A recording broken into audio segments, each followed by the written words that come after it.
أعوذ بالله من الشيطان اللعين الرجيم بسم الله الرحمن الرحيم الحمد لله الذي هدانا لهذا وما كنا لنهتدي لولا أن هدانا الله لقد جاءت رسل ربنا بالحق ثم الصلاة والسلام والتحية والإكرام على النبي الأمي المكي المدني القرشي الهاشمي الرسول المسدد المصطفى الأمجد حبيب الله العالمين والشفيع المذنبين ورحمة للعالمين أبي القاسم مصطفى محمد اللهم صل على محمد وآل محمد وعلى أهل بيته الطيبين الطاهرين المعصومين المظلومين ولعنة الله على أعدائهم أجمعين منكر فضائلهم وغاصب حقوقهم اللهم خص أنت ولا ظالم باللعن مني وابدأ به أولا ثم الثاني والثالث والرابع اللهم لعن يزيد خامسا ولعن عبيد الله وابن زاد بن مرجان وعمر بن سعد وشمرا وآل أبي سفيان وآل زياد وآل مروان إلى يوم القيامة رب اشرح لي صدري ويسر لي أمري واحلل عقدة من لساني يفقهوا قولي أما بعد فقد قال الله سبحانه وتعالى في القرآن الحكيم وهو أصدق الصادقين وقوله الحق بسم الله الرحمن الرحيم ادعوني استجب لكم إن الذين يستكبرون عن عبادتي سيدخلون جهنم داخرين صلوات اللهم صل على محمد وآل محمد. معزز اور محترم سامعین کرام، قرآن مجید کے مقدس الفاظ ہیں جن کی تلاوت کا شرف حاصل کیا ہے، اور اس آیہ مبارکہ کا انتخاب کس بنیاد پر کیا گیا؟ یہ خمسہ سجادیہ علیہ السلام ہے، امام سجاد علیہ السلام سے مربوط یہ خمسہ مجالس جاری و ساری ہے۔ پروردگار عالم دعا کے حوالے سے تمام عالم اسلام کے مسلمانوں کو دعوت دے رہا ہے،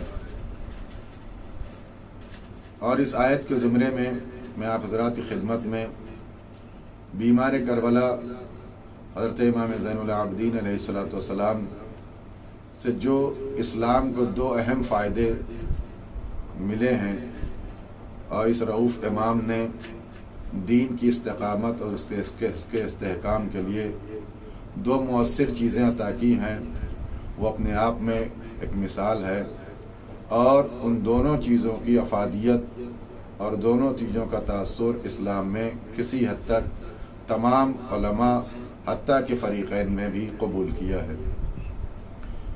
خلاصتاً دونوں باتوں پر میں آپ حضرات کی خدمت میں گفتگو کر کے بات کو تمام کروں گا کہ ارشاد رب العزت ہے کہ مجھے پکارو کہ میں تمہاری آواز پر لبیک کہوں گا، میں تمہاری آواز کو قبول کرنے والا ہوں۔ ان الذین یستکبرون عن عبادتی، کہ وہ لوگ جو ہماری عبادت میں استکبار کرتے ہیں، کبر سے کام لیتے ہیں، سیدخلون جہنم داخرین، ان قریب ان کو رسوا کر کے جہنم میں داخل کریں گے۔ عزیزان گرامی، پروردگار عالم نے سب سے پہلے حکم یہ دیا کہ دعا مجھ سے کرو، مطالبہ، خواہش، امید صرف ہم سے لگاؤ، کسی اور دروازے پر جانے کی ضرورت نہیں ہے۔ کیوں؟ اس کا جواب میں آپ حضرات کی خدمت میں عرض کروں گا، افاضل تشریف فرما ہے۔ اور دوسری بات یہ کہ جس میں اللہ نے یہ ارشاد فرمایا کہ وہ لوگ جو عبادت میں کبر سے کام لیتے ہیں، تکبر کرتے ہیں، اپنے آپ کو بڑا سمجھتے ہیں، میں ان کے غرور اور گھمنڈ کو چکنا چور کر کے اور صرف ان کے تکبر کا جواب نہیں